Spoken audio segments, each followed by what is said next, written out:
Right, you join me at the Quarry in Chelmsford, Essex, and it's a lake that I've fished loads in the past, and I've come down here today, and I've got here at 4 o'clock, well, say half 4 in the morning, and with the weather forecast, high 20s, clear blue skies, the shallows is obviously your first port of call. The wind is blowing down there, but to be honest, I went down there, had a little look, and there was not really much going on. I did see a little bit of activity, but not enough for the amount of fish that's in this lake. So I came back up to the swim called the Pallets, one that I've got a lot of confidence in, one of my favourites from back in the day, and straight away there was a few fish topping and a lot of bubbling, and right where I know there's a lovely, lovely clear spot, you know, and when we all know location is the most important thing. The fish are here, I've seen them there, I saw the bubbling, I know they were feeding there, but then to have a really lovely spot to be able to present on, you know, it's about a rod length wide, about a rod length deep, just big enough for 3 rods. You know, if I put one in the middle of the spot, 1 6 foot either side of it, you know, I've got a really nice tight patch there. Obviously I've got to get my bait in nice and tight, but yeah, I've created a nice mix, probably a little bit different to the norm. You know, most people would go in with mainly particles, but I've gone in with mainly boilies. I'm using the link, and I've put that through a crusher only once. I haven't made it really fine. There's loads of different size bits and pieces. I've put a jar of hemp in there, put a few response pellets in there, not many, just a few, and a little bit of the link liquid, and just a few 10 mils. I'm probably going to put, I reckon, 40 spoms out there initially for the 3 rods, and that's not for one fish. I'm not fishing for one fish at a time. I'm expecting the fish to come in the night and tomorrow morning, so I'll get that bait out there, set it, get the rods in over the top, hopefully draw in a pack of fish, and then hopefully over the course of the night and tomorrow morning get a few takes, and yeah, we'll have to see how it goes.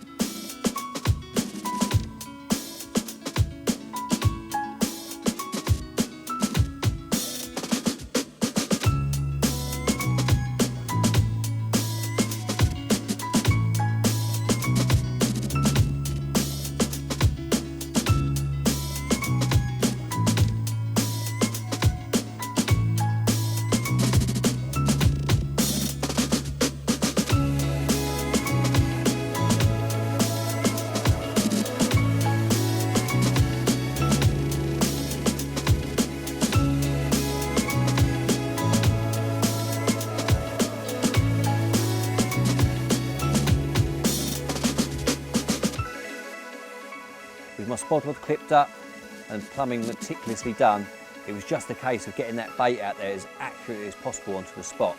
So I took my time, allowed for the wind, cushioned that spot in there, nice, gentle, onto the clip, and depositing that bait all over that gravel spot.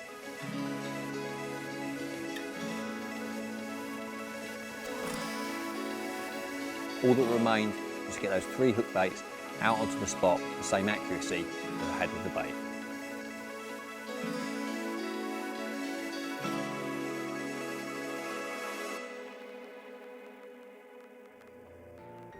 One of the most common questions we get asked at Mainline is how do you and why do you air dry baits? And basically it's to keep the fresh baits in good condition. There are active ingredients inside, and if you leave them in the bag to condensate for the ice crystals to soak into the bait, they will turn in a matter of course for a few days, 3-4 days, they'll start to the sugars and all the goodness in the bait will come to the surface, you'll see the white marks, and then they'll start to turn. If you want to prevent that, then depending how long you want them to stay fresh for. You know, there's two ways I go about it. If I'm fishing in the UK for a 3-day session or up to a week, then initially I take the baits from the freezer, put them into an air dry bag, and I shake off all the excess ice that's on the outside of the bait and get that off of them before they thaw out. Then I hang them on the washing line in the air dry bag, and every now and again I just give the baits a bit of a move round, let the air circulate around them. That will dry off the surface, and after 24 hours, you know, they will last, like I say, 3 days up to a week, you know, probably a week out of the freezer and stay fresh. But if you want to sort of dry them for a longer period of time so they'll stay fresh indefinitely, you need a longer drying process. So in that situation, what I do is I lay out a big mozzie mesh in my garden. Has to be a nice sunny day. Again, I shake off the ice crystals first, and I put the baits down onto the mozzie mesh, and I just turn them throughout the course of the day. I use a broom just to push them around and get the surface of the bait dry. In the evening, I bring them into the garage and lay them on the mozzie mesh on the garage floor, and the reason for that is you don't want the moisture like that happens overnight, the condensation, to get onto them, because again that will trigger that active ingredients in the bait and make them turn. And you need to do it, I would say, 3 to 4 days, so 3 or 4 days in the sun, 3 or 4 days in the garage overnight, and those baits go rock hard, you know, absolutely like bullets, and they won't turn, you know, they will be indefinitely preserved. And people say, oh well, they're rock hard, I don't want to fish them like that. But what I do when I go to France, I take my baits rock hard in either air dry bags or in plastic boxes, and then as and when I want to use them, I put them into a bucket and I rehydrate them with any liquid that you want. Tiger nut juice is a really good one, lake water, all of the associated liquids that match the bait, anything like that, back into the bait, they go soft and they're ready to use. So, top tips for storing freezer baits. First of all, you need to keep them in the freezer. The fridge isn't good enough, they need to be frozen.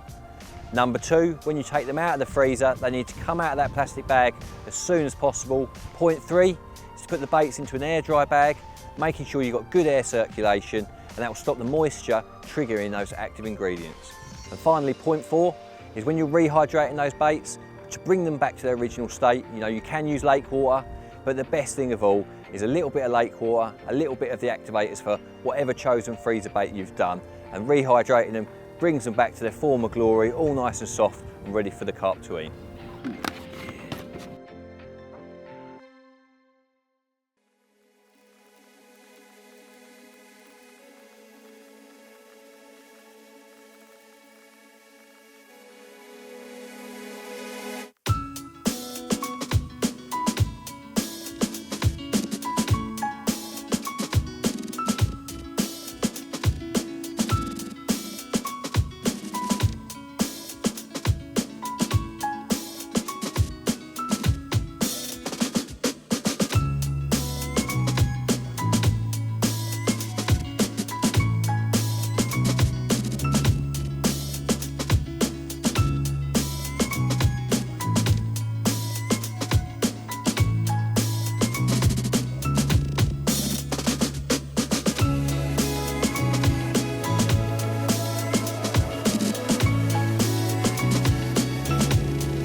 The spot primed, baited and ready, it was just a case of getting those rods out.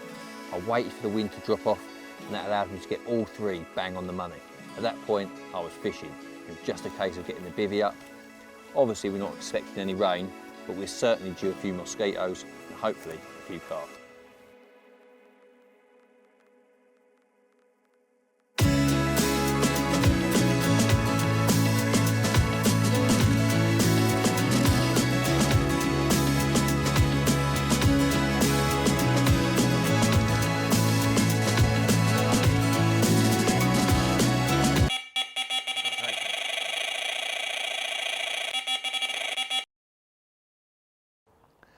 Well, I was just suggesting a possible move down the other end. Have caught one already, but My friend Richard, he had 5 or 6 takes last night, and with me only having 1 at that point, I was thinking a move could be the best option.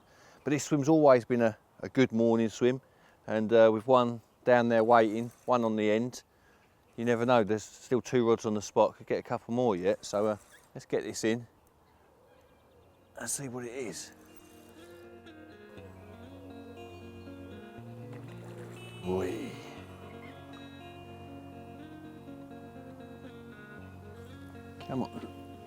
Come on mate, you look bigger than you felt.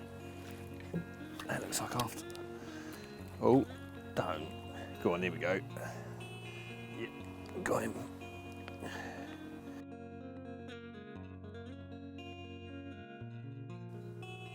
Well, here's one you just seen me land, £25. I wouldn't mind betting he's an original. He looks really old, and he certainly reminds me of the original fish from back in the day. Lovely fish. We were just about to show you the first one, but this one interrupted. Had to push the cameraman out the way, and yeah, great result.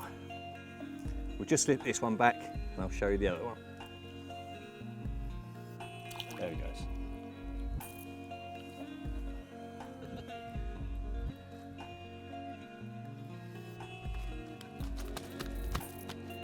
Well, here he is, first fish from this morning, £23, and he was taken on the little shellfish and black pepper pop-up over the bed of chopped link, a little bit of hemp and a little bit of response pellet.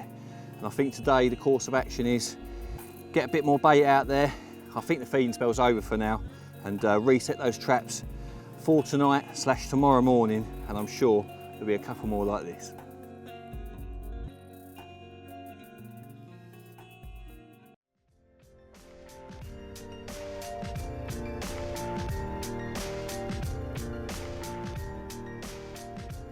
So it's the second day, and looking back, reflecting on what sort of happened overnight and this morning, and 2 takes, yeah, it's not to be sniffed at. It's a reasonable result, but I feel it's a very clean spot out there, very clean, perfect for presenting a bit of feed over and 3 rods. And I just think that I could have possibly caught more. You know, it wasn't to do with the activity or anything like that. I just feel that maybe I might have been getting some rejections, and what I mean by that is, you know, these are pressured fish. They've been fished for with bright hook baits, and by having a bright hook bait popped off the bottom, obviously it's one of the first ones that can be spotted, but it's also the most obvious one that's the hook bait. So when I'm thinking like that, is that a thing that I could be changing, I look to go towards a more natural coloured bait or a bait fished on the bottom. I don't really tend to fish straight bottom baits these days. I prefer to fish a wafter, so it is on the bottom, it's sort of resting there, but by having that degree of buoyancy, it's negating the weight of the hook, and in this case the quick change swivel that I'm using. So yeah, the bait is light, the fish should be able to suck it up easy, but it's not off the bottom, so that's the real key. You know, it's not. I'm trying to avoid rejections, fish thinking that's obviously the hook bait. I want them to notice it, and that's why I've gone for a yellow one on 1 rod.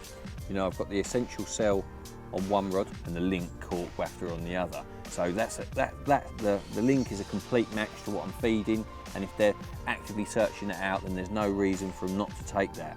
But also, if you want them to find it quickly, you know, in a situation, there's obviously a few fish out there, quite a bit of feed, and I don't want them to have to eat all of the bait before they find the hook bait. So by trying the yellow one, that will stand out, but it will still be on the bottom, so there's no reason in my mind for a carp to reject that. And what I will also do, the rod on the centre of the bait will go onto the winner. You know, I'm baiting up heavy, I'm caught on that pink pop-up, so there might be nothing wrong with that. I'm going to put that on the centre of the spot, and that's me banker. But I'm going to try these on the left and the right rod. I'm going to go in with these 2 wafters, and we'll see if it brings about a change. Right hand rod first, straight down the side of that silver tree. There it goes. Oh. Right, middle rod, straight at the green reeds.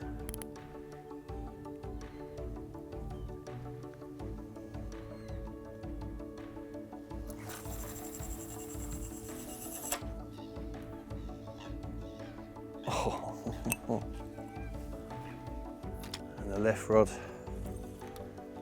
straight in that little black hole.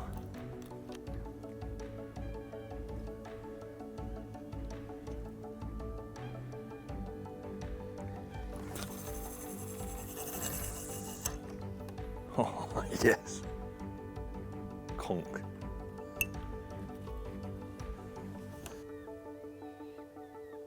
Well, looking at them, I already knew anyway, but they are absolutely perfect. About 6 foot apart. The middle one's plumb in the centre of the spot, and the two outside ones are just in from the edges. And it couldn't be any better. They're all over that bait. That is a job well done. Confidence is key in whatever you do, and it certainly applies to fishing. And a lot of time people are always asking me, they're saying things like, oh, what bait should I use? And the truth is, use what you're confident in. You know, use it, catch fish on it, and then don't sway, because then what you can do is concentrate on finding the fish, getting your rigs right, presenting your bait right. All of that is so important. But if you're worried about your bait and you're not confident, then you're not going to fish well. So use a good quality bait, catch your fish on it, and then don't waver. In this session, like most of all of my UK fishing really, I'm always using freezer baits, and always from Mainline. And it's the dedicated freezer range that I use, and there's various ones in there that I've used over the years. You know, the Cell is an absolute classic. A much older one than that is the Activate that I've caught so many fish on, I can't remember how many. And then now there's the new Link. There's obviously other ones in the range, and a freezer bait is what I would always pick. You know, it's the best quality, it's highly digestible, it's an all-round year food source. When I'm targeting a venue, generally speaking, I'm there for a sort of a campaign, and I'm building on each session, learning where the fish go, and gently applying the bait to where I see the fish are. And because of that, you know, I'm getting them tuned into looking for what I'm using, and that builds, you know, the campaign builds over time. You get the food going in, you get them looking for you as much as you're looking for them. And in the range, these dedicated freezer range boilies, they're not just boilies. It doesn't begin and end with a round ball. You know, there's so many different products that you can use to match this feed. You know, first of all, hook bait wise, you know, you have different fluoros, match the hatch style. You have balanced wafters. There's all sorts of different hook baits that you can get to match these food baits, but also there's the response pellets, you know, if you're fishing little crush bags, or you just want to get a little bit of carpet feed out there. Ground baits, there's all sorts, you know, you can get dips, you can get glugs, but most importantly, it all matches that food, that signal that you're putting into the lake. So whatever the time of year, you can tweak your approach with all of these different products, but using that same flavour signal, you know, that you've been baiting all year through the summer with your boilies. And you might go on to single hook baits, you might go on to stick mixes, and you might be a little bag of pellets, but you've still got that same flavour label, and you still get the fish looking for you.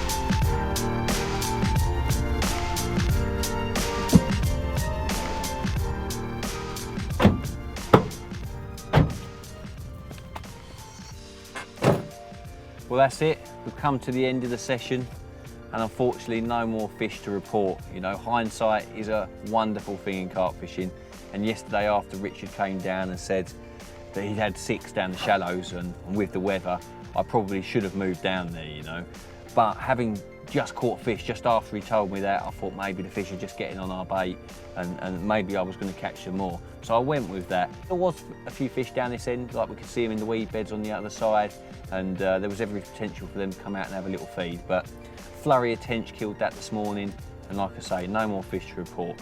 But caught 2 20s, can't complain, and there's always next time.